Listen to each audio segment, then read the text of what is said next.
Hello computer gamers, this is Insomniac Andrew, and I'm bringing you the 12th episode from Dota to League today. I'm been a bit late. This was supposed to be out yesterday, but I got kind of distracted playing some of these champs. In fact, I didn't play Wukong enough to actually realize how much the stone skin is as you level it up.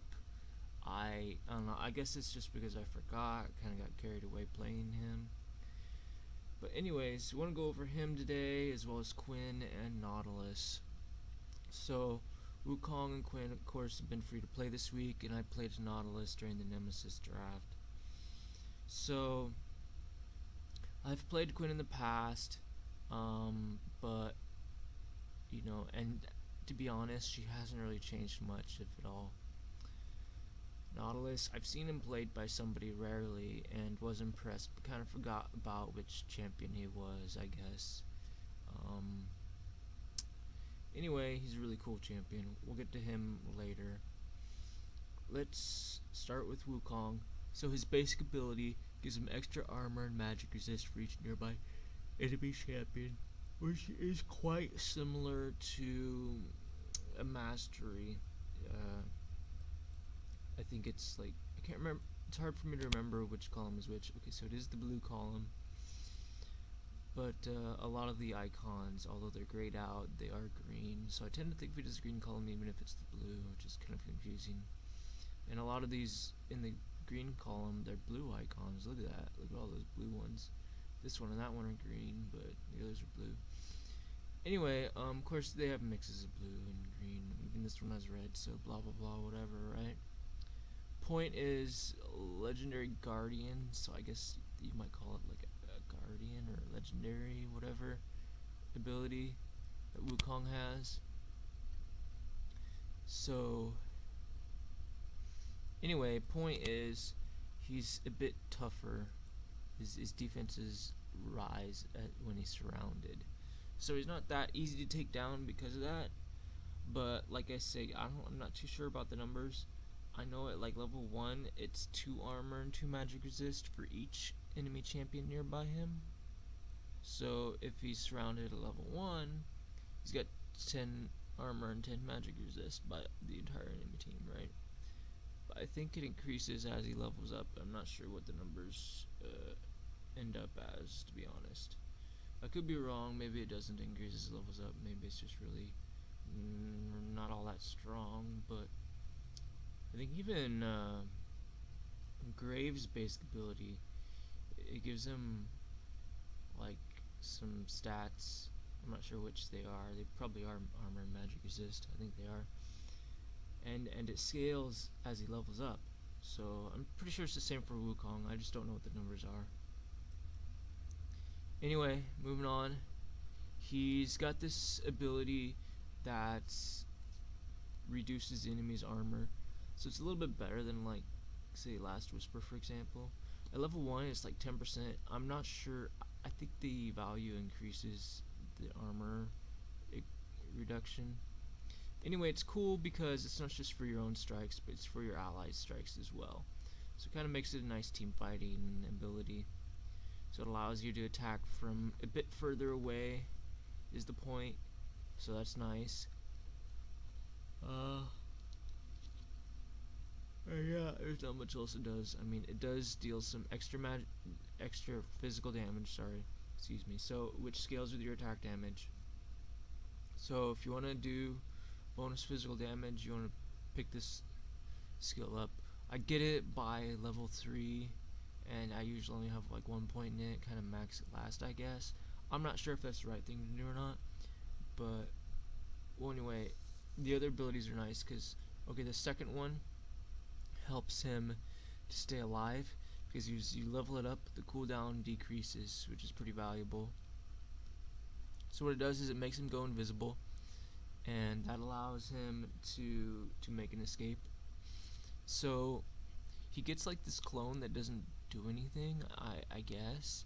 It just kind of stands still, I think. And then in 1.5 seconds it blows up. it does twirl around before it does that. So, I mean, I don't know. It doesn't seem all that good. Like if you could control it and make it move around, that would be much better. I mean, you don't even necessarily have to be able to attack with it. I don't see what's the point. It just seems so bad. But anyways, whatever. It is a way for him to go invisible. Unfortunately, he can't go invisible for very long. This is the only ability that he has that allows him to do some magic damage. So if you are fighting with somebody, you know, and you guys are kind of duking it out, and it's gonna last a while, you can definitely pop this and just keep on fighting, I guess, and let the decoy do some magic damage to him. And this magic damage will scale with ability power, but I do think it would be nice if the ability scaled another way with ability power. Like I said, you know, with Shaco's traps, for example, you know, like durations scaling with ability power would be nice. So like if you could go invisible for longer than 1.5 seconds, for example, it might be nice. Or like even if just the decoy lasted for more than 1.5 seconds, or maybe you could do both. I don't know. Maybe the attack damage would scale one of them, perhaps, is an idea. But anyways, it's kind of an underwhelming ability. It's not that great, but it does allow him to make some nice escapes in the heat of battle. The only problem is, like, you know, people are gonna start putting down pink wards, and then it's really not gonna be as effective. Now you can use it to initiate, and that can actually be a really strong way to get a fight going, especially with your first skill. You know, you're going to reduce their armor. So if you get some follow up from your teammates, then they can take advantage of that reduced armor. So I guess people could call you a bit of a tank eater, but I'm not sure how, as you level up, how high that percentage gets. But it's obviously better than nothing, and it is percentage, so it's not all that effective in the early levels, which is why I tend to max out these other abilities first, rather than that one, because percentage isn't as valuable when the opponent has less armor. It's more valuable when they have more. Anyway, since that ability does reduce their armor, it kind of makes sense to build him attack damage, since all of his other abilities scale with attack damage as well. So it doesn't really make much sense to give him ability power. The only ability that scales with it for damage is this one, and nothing else scales with ability power at all for anything. Anyway, moving on. His third ability. Now, this is another one that I guess potentially could scale with ability power. You could, I guess, make it either do more damage, even if it's just a small amount, for scaling. Another thing you might be able to do, you could get away with perhaps, and this is just a silly idea perhaps, is you could increase the range that he could jump with ability power. Like I say, it's just an idea. You don't have to go with it, but I think it's kind of cool. He really can't jump very far with it, but it's better than nothing. It allows him to, well, it's actually a pretty useful ability, because it increases your attack speed for a little bit. So it's kind of like Phantom Strike from the Phantom Assassin from Dota 2. But it does allow him to do, it hits some other targets. So a little bit like a cleave, but it's only hitting 2 extra enemies, I guess, or something like that. Perhaps the tooltip could be a bit old, but I'm pretty sure it doesn't hit everything in the area. So regardless of how many it hits, it's only a few extras. So yeah, not that big of a deal, but it is pretty nice. It's helpful for farming, obviously, because with all that extra attack speed, you'll be destroying the wave a lot faster. Actually, I've yet to build a Hydra or time mat on this champion. I guess it's pretty nice with all that extra attack speed, with all that cleaving. But I'm not sure how useful cleave is with physical damage. It probably works just fine. I mean with minus armor. That minus armor ability. I mean, this only hits one. Oh, right. No, I just realized I'm so dumb. Because if you have the cleave item, you can apply your first ability to everyone that you hit with the cleave. So that's actually really useful. don't know why I haven't been doing that. Okay, I need to buy that on him. So yeah, cleave is really good on him because it makes his first ability a lot better. If you do pick up a tie mat, then it makes sense to finish leveling up this ability for sure. Yeah. Alright. Anyways, and then I do believe, unlike Dota 2, with the cleaves, the lower the enemy's armor, the more damage you're going to be doing. Dota 2 is not so much necessarily the case, I think. Could be wrong. Anyways, moving on. Yeah, physical damage, scaling, attack damage. That's same thing as his first and his ultimate. Moving on. So his ultimate is interesting. Let's check out the video.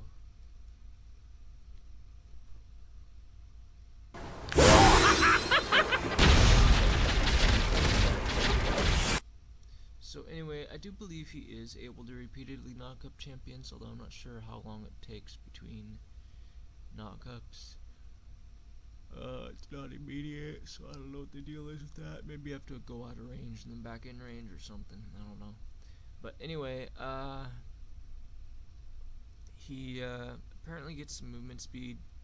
It doesn't seem like it's a very large amount though, but I mean I guess it's enough to like make some pretty sweet tower dives every once in a while or something like that. So kind of like, I guess you could think of it as if you were playing like Juggernaut, for example. It'd be kind of like having free phase boots or something while you're spinning, but when you're not spinning then you don't get it anymore. Anyway, one frustrating thing about this ability is that you're not able to like attack while you're doing it, which I guess is the same, with Juggernaut's ability. But you're also not able to use your other spells as well. You can't go invisible with Decoy, unfortunately. I think that would be really cool if you could. That would make Decoy a lot stronger. Of course, you're not able to jump with the Nimbus Strike either. So, but I think you could probably flash and some other summoner spells. I'm not sure if any of them are restricted, to be honest. Yeah, pretty cool ability, I suppose, because it does scale with your attack damage. I know that. I don't think the scaling is very high, though, but it's better than nothing, whatever the percentage is.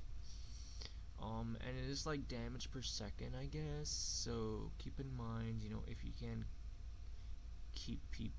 Now, I'm not sure, though, how the damage works, but I do believe it is very similar to other, AoE stuff. The longer people are in it, the more damage they take, but I could be wrong.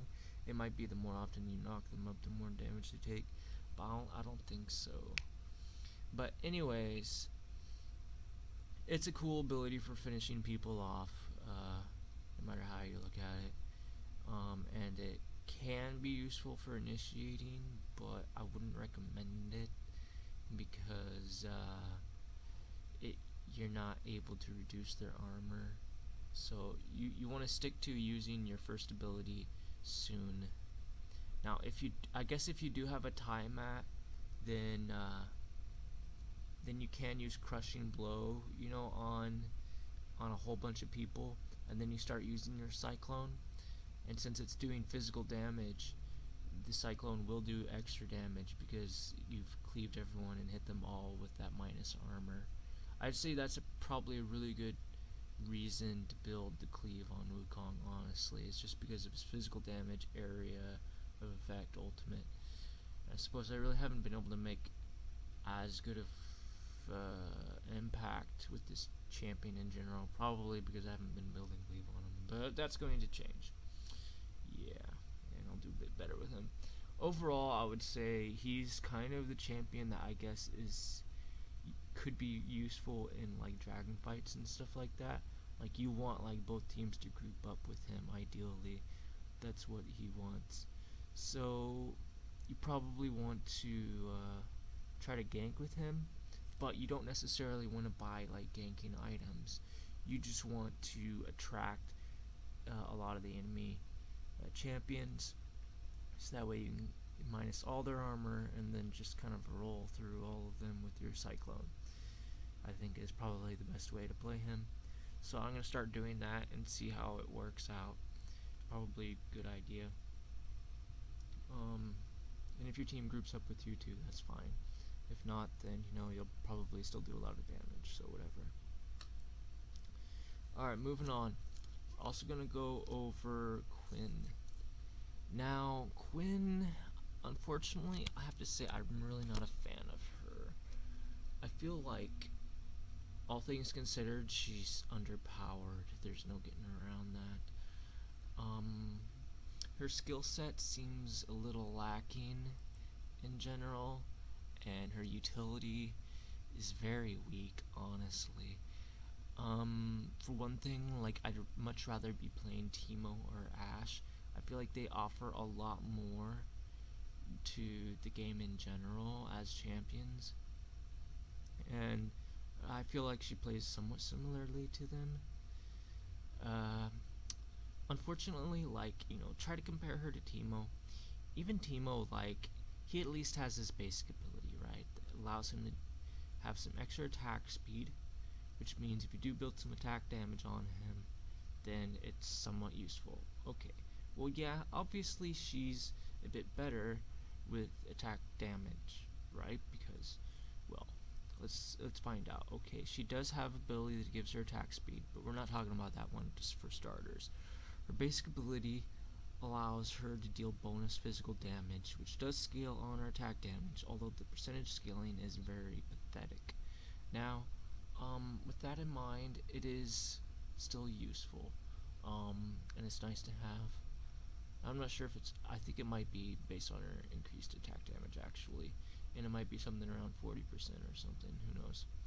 But, since it's increased, then that means it's, you need to build a lot of attack damage, or that's basically all she's for. And I honestly feel like I've made a mistake. Like, when I play this champion, I need probably some flat attack damage runes, or attack damage per level runes or something.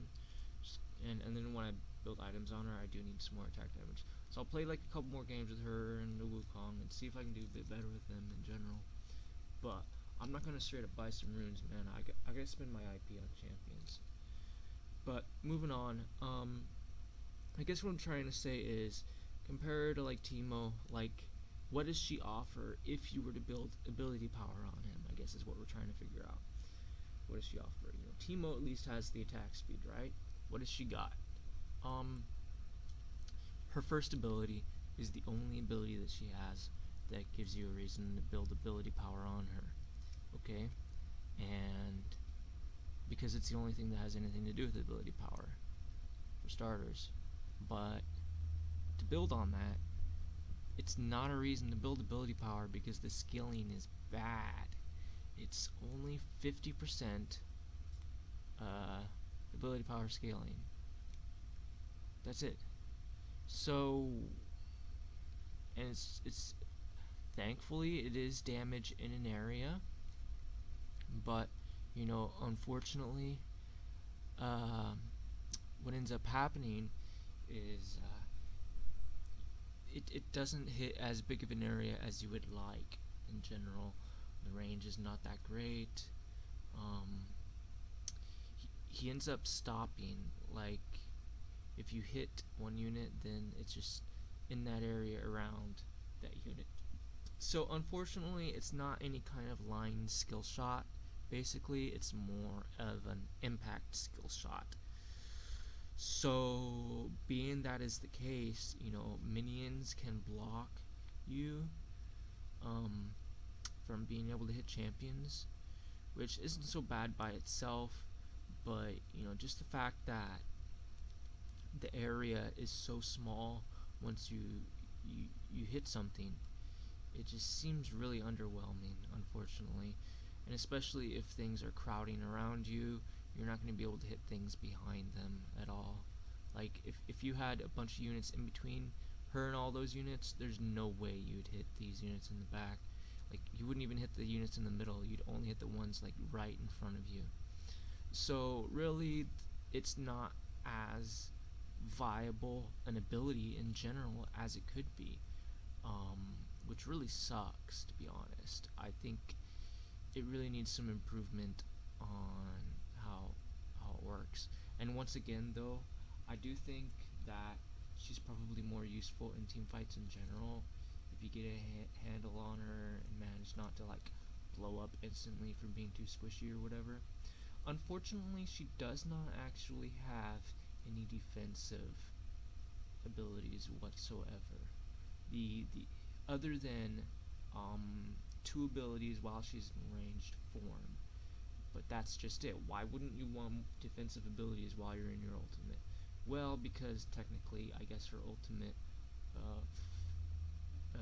is, well, she's going to the melee form, and that's where she's offensive, which to me, like, I mean, for League of Legends in general, it just doesn't seem to fit. It just doesn't make sense to me for the ranged one to be the defensive one. But we'll get into the differences with the other abilities. In the meantime, we will go ahead and mention that when you are in the melee form, you can use this first ability, but how it works is it's just directly around you. So in this case, you can't actually target it. It's an instant ability. But you know, the thing is, I think you actually still have to click. Like, you don't just press Q. I think you still have to click afterwards. So I guess it's in the direction you face, maybe. It's like directly in front of you, perhaps. But I feel like you should just be able to press it and bam, it happened instantly. Maybe I'm wrong and maybe it does happen instantly, and if so, then that's fine. But I don't think that's how it works. So they really need to work on making this more intuitive and making you understand how the abilities work. I feel like she definitely needs some love from the developers to make her a bit better in general, and just make her abilities more useful and just make her make more sense as a champion, I guess. It would be good. So anyways, moving on. Now, oh, right. We do want to mention that this ability does blind the enemy for at least 1.5 seconds. So that's something. It's kind of like Teemo's blind, but in this case, she can blind more than one unit. So there's that. Now, this will do some magic damage, I believe, but it also scales with attack damage, so you don't have to build ability power to increase its damage. And I could be wrong, maybe it's physical damage. But either way, it does scale with the AD and the AP, so keep that in mind. And I believe the AD scaling is higher percentage. Although, once again, you know, I might be wrong about that. Maybe it just doesn't scale very well for damaging.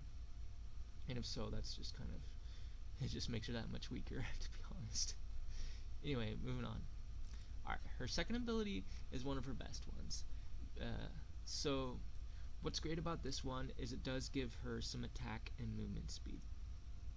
So, if she attacks a vulnerable target, which, you know, comes from her basic ability, it gives her vulnerable targets.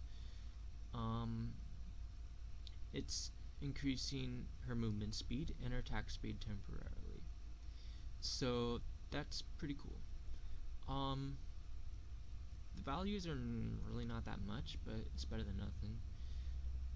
I feel like she needs a way to just say, hey, you know what, Valor, just make this guy vulnerable.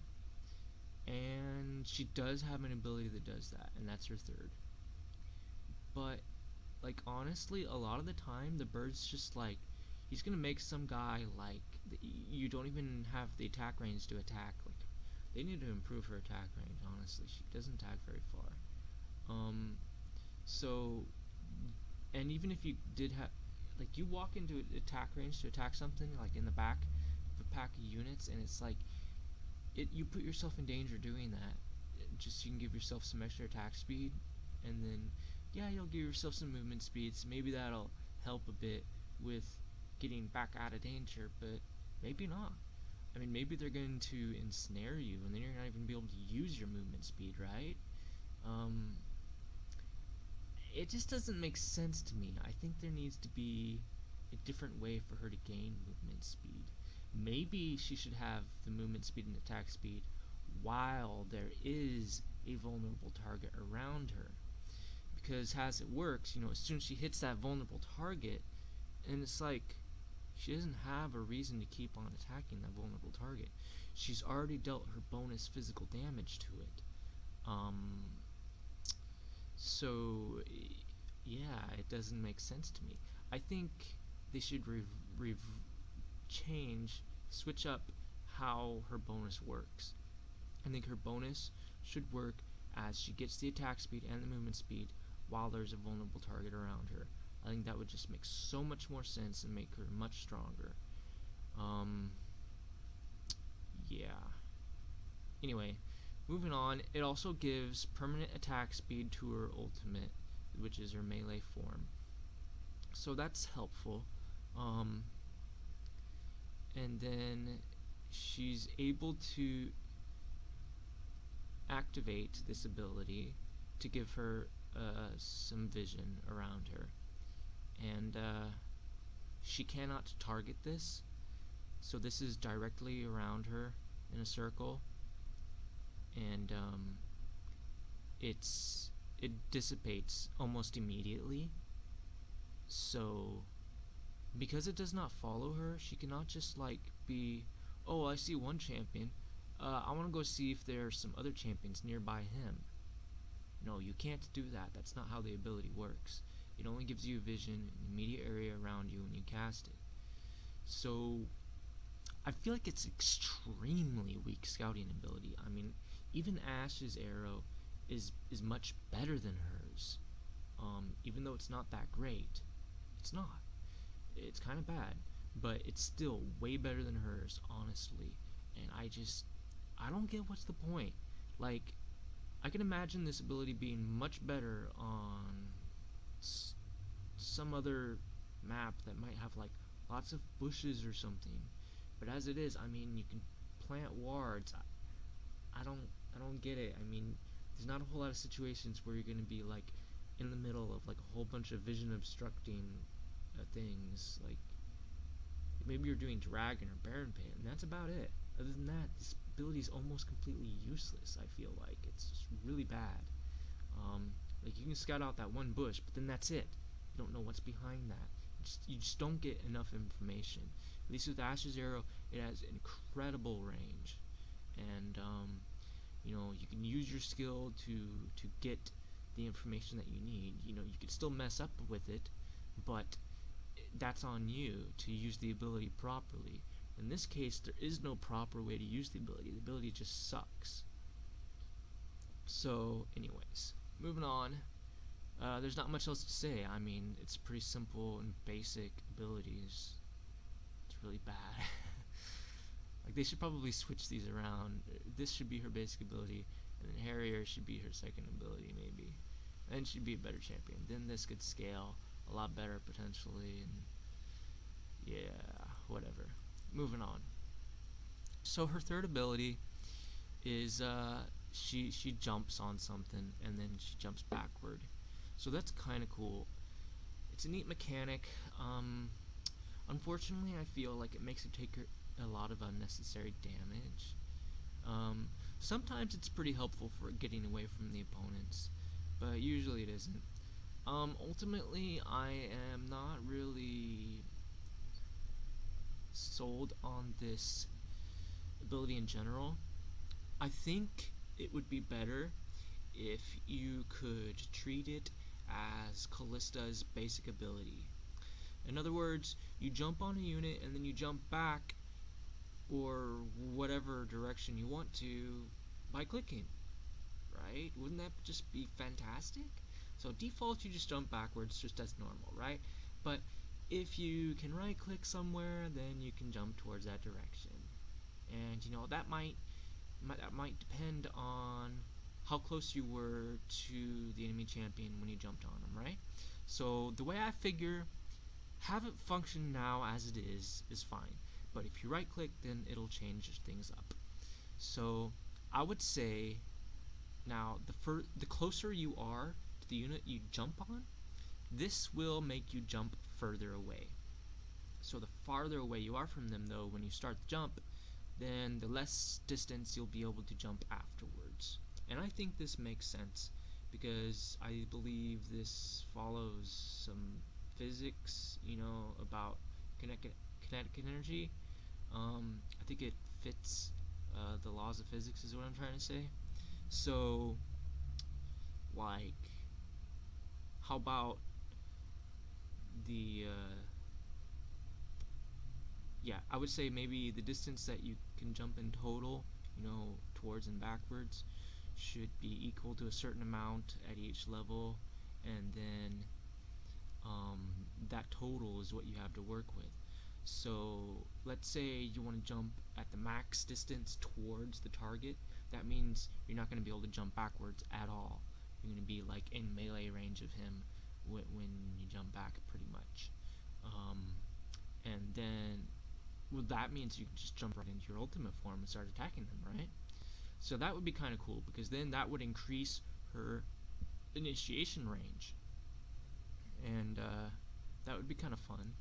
And then, so if you are like already like in melee range, and you jump on them, then you could jump all the way back to like really good escape range, and that would be really cool. And if you're somewhere in the middle, then you just jump backwards to about the area that you were standing in when you started, and that's cool too.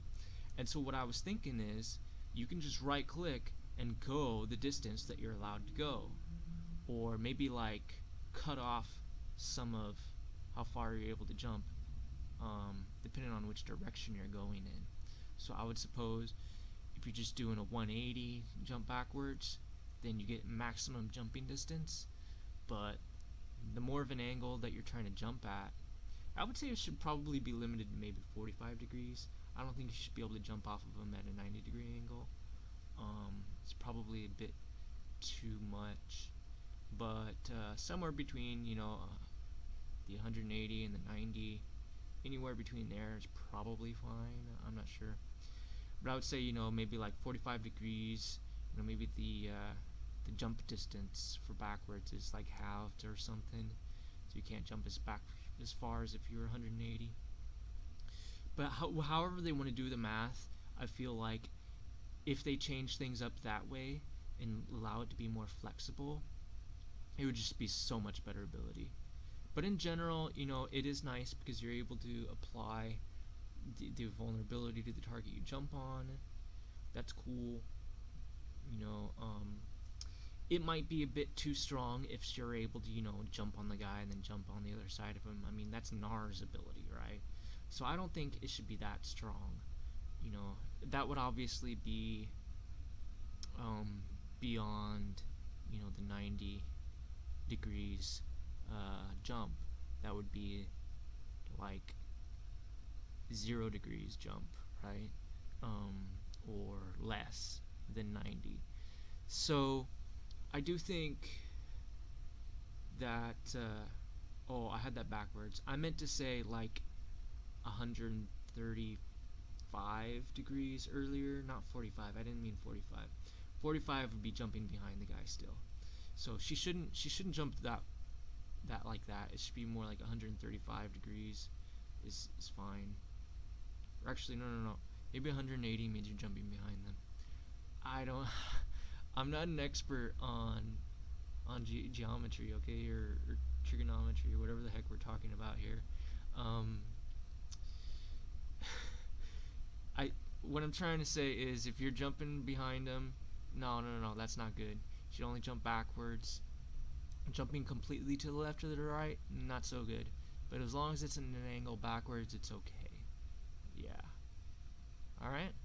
And the sharper the longer the angle. Yeah, the longer the angle, that means the more to the left or to the right it is, and that means the less distance you'll be able to jump backwards. All right.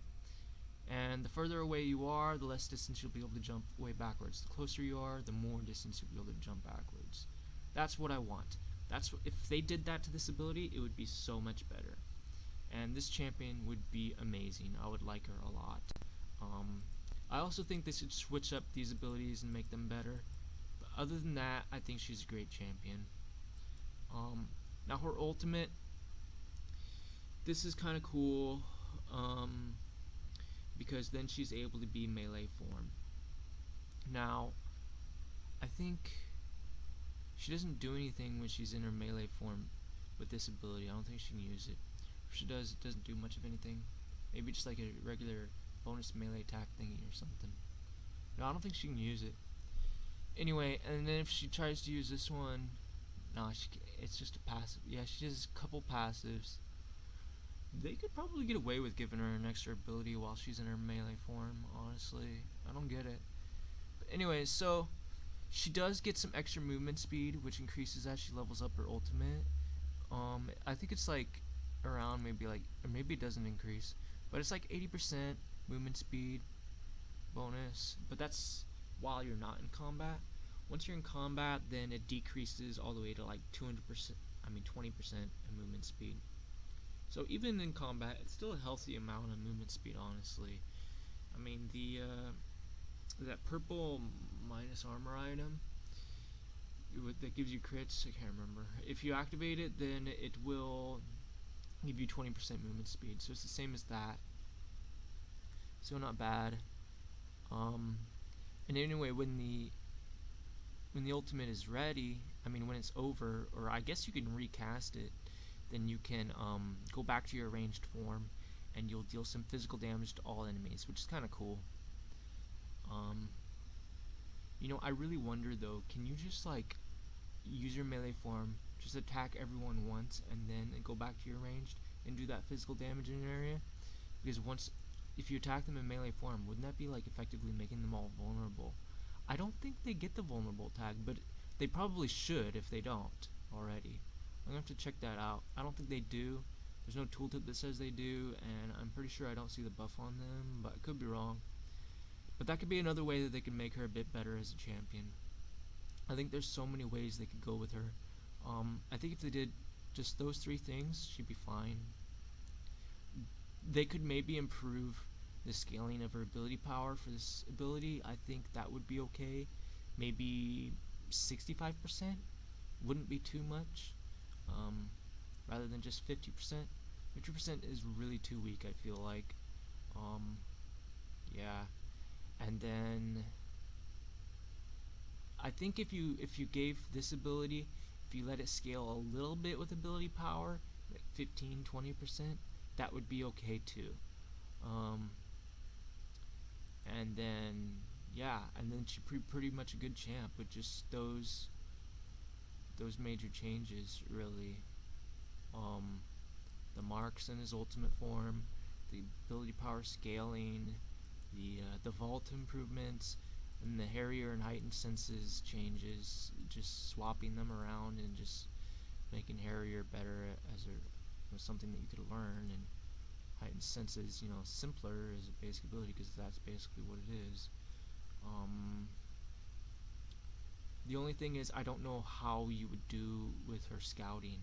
Like, you can't just make a basic ability, right? So what would proc it? To be honest, I feel like she should just proc it when she goes into her ultimate form. Like, she should get like really good vision in her ultimate form. Yeah, maybe that doesn't make sense. Another idea, what she could do, is anytime she makes a unit vulnerable, then she kind of... No, that doesn't make sense, does it? Well, I guess I don't have an answer for that right now. But one idea that could work potentially is while she's doing vault in her ranged form, that's when her partner, her buddy, the flyer, gives her the vision. I think that could work. In fact, why not just give vision after she marks someone? The only thing is that would have a ridiculous cooldown on the scouting. That's probably too strong, to be honest, especially if you were to jungle with her, I guess, because then you'd never be able to gank her, kinda. She should be constantly scouting around herself. That would be way too strong. So yeah, I don't know. I don't think it's all that great of an ability anyway, and like honestly, this is probably the least important of the changes that I feel that would make her better. So even if they don't do that, I think it's still okay. Yeah.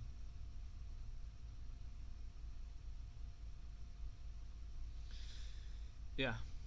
Anyway, she's clumsy to use. She doesn't scale all that well with items, and her abilities definitely need some love to make them better, no matter how they want to go with it. And how far they want to go with it as well. I mean, that's a concern too. You don't want to take things too far. So, moving on. The final champion that I want to talk about today is Nautilus. So Nautilus is kind of this somewhat ugly looking champion. I guess he's kind of like Vagar, only he's a lot bigger because he's like got this dark face with like these eye beams or whatever. Anyway, I don't know like his lore. Let's check this out. I don't know if it's legit or not. What's the deal? A sailor once. Huh. Guardian Sea.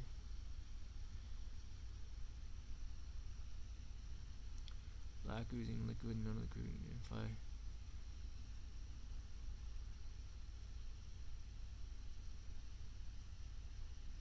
Oh, so he got assimilated, it sounds like, by some kind of goo.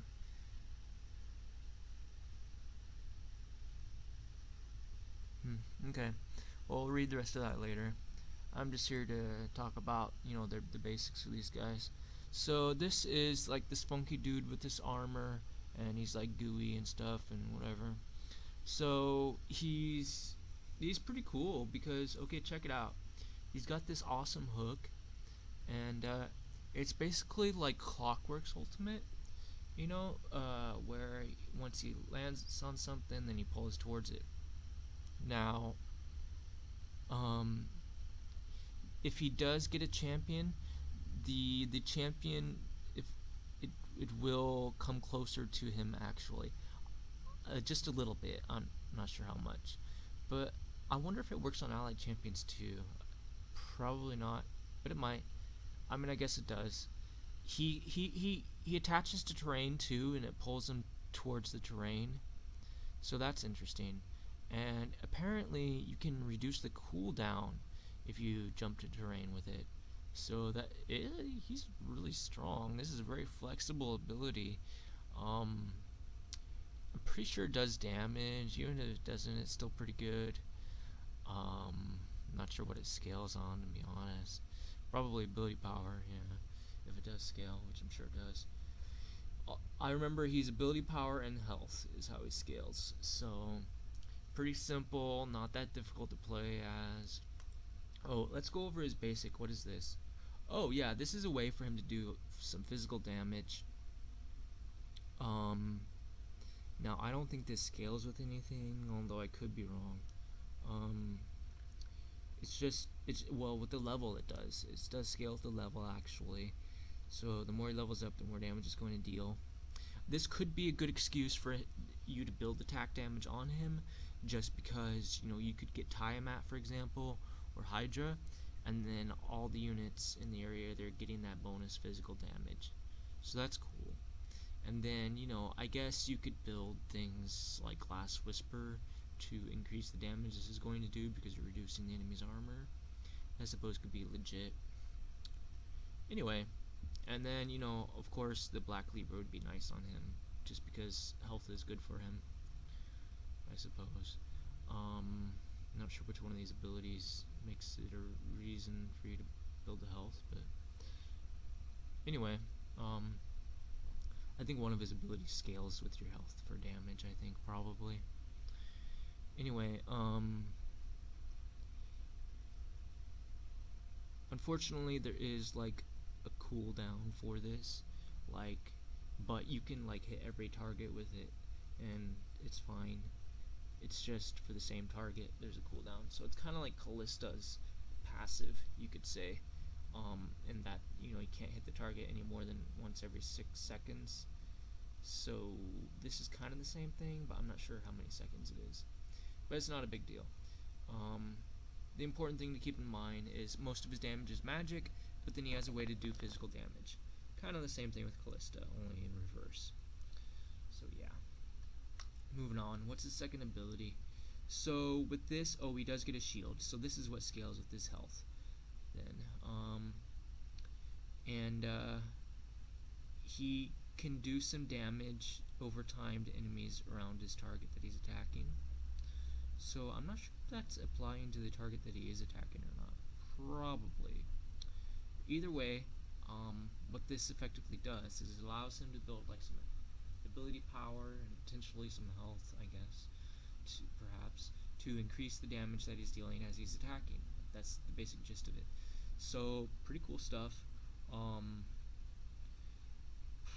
I don't know what else to say, to be honest. I don't know a whole lot about it, but I do know that it does make him a lot tankier, for sure, and harder to bring down. It just makes him better in fights. So, he's a pretty cool champion, just between the first abilities that we went over already. And then, what's his third do? His third is a lot of fun. I'd be lying if I said otherwise. It's kind of like a miniature Tidehunter ultimate. I mean, it doesn't do any stunning, but it does slow, and it just looks like that. I mean, that's what I'm trying to say. And it's like,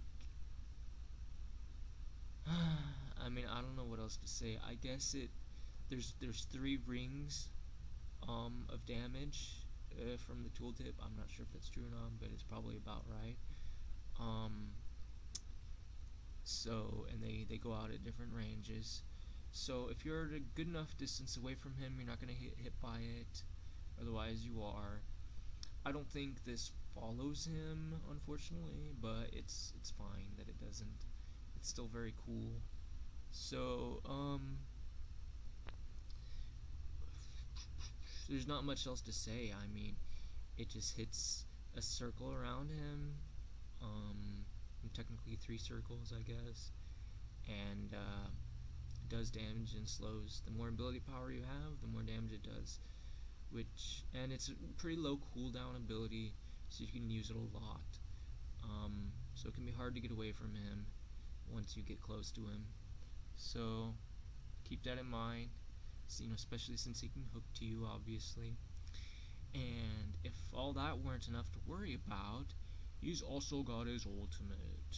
And his ultimate can chase you, which is a really fun mechanic, actually. I'm surprised there isn't more of this kind of stuff in these games. But man, oh man, this is fun stuff. So, okay, it's not really like Necrophos' first ability, that moves kind of slow. This actually moves relatively fast. Okay, now, how to explain this?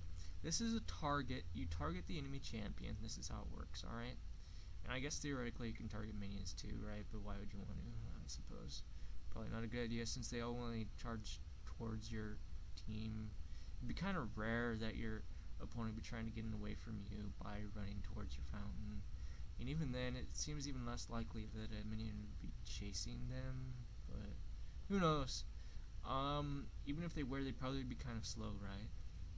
So, I guess a lot of the time, if you do want to do a lot of chasing with this, you're going to be targeting their fast champion, right?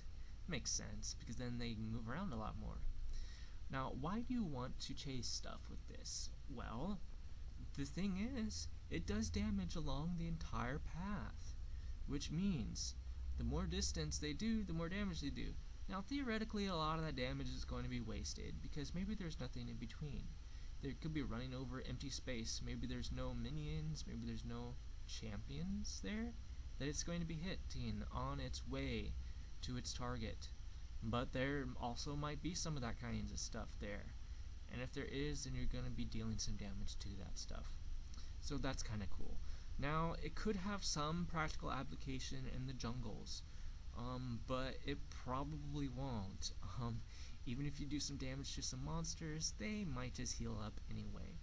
So I wouldn't worry too much about that. For the most part, this is like a team fight ability. So yeah, it's mostly probably just a lot of fun and wouldn't have a lot of practical use, but between all of his other abilities that are so practical, it's kind of nice to throw in just a fun ability in there that's not necessarily very practical. So let's watch the video and see how it looks. I'm not sure how good the video is going to be, but when I played it in game, I was like, whoa, this is very cool. Let's check it out.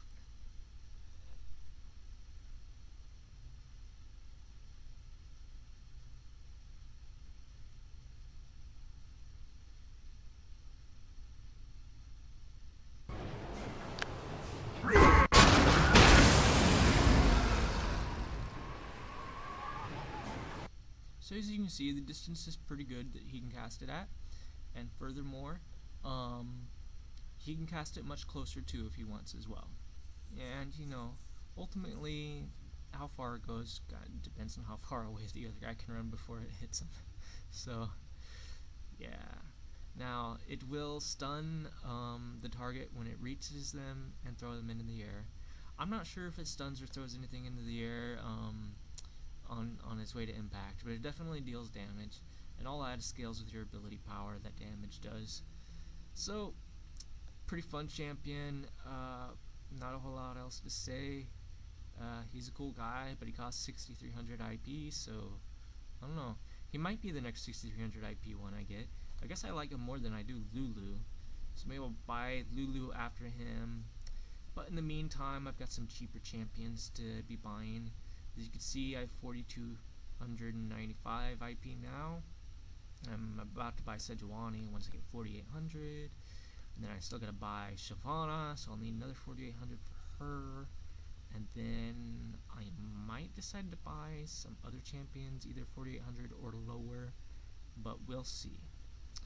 Nautilus is obviously a lot of fun, so I could potentially save up for him after Shyvana. We'll just see how things go. For right now, I won't necessarily get a lot of practice with him since I was playing him in Nemesis Draft. And Nemesis Draft is still an event, so I could still play some of it today. Unfortunately, I do probably want to use some of this time to play some more of Quinn and Wukong, so I can see if maybe I just am bad with them. But ultimately, I do feel like Quinn definitely needs some love, and Wukong, I probably am just a little bit bad with, and that's fine. So, hope you guys enjoyed this episode. Sorry I'm a little bit late on it, but on the other hand, I probably just won't be taking 2 days off then. I'll just take one. Yeah. So, I'll be back.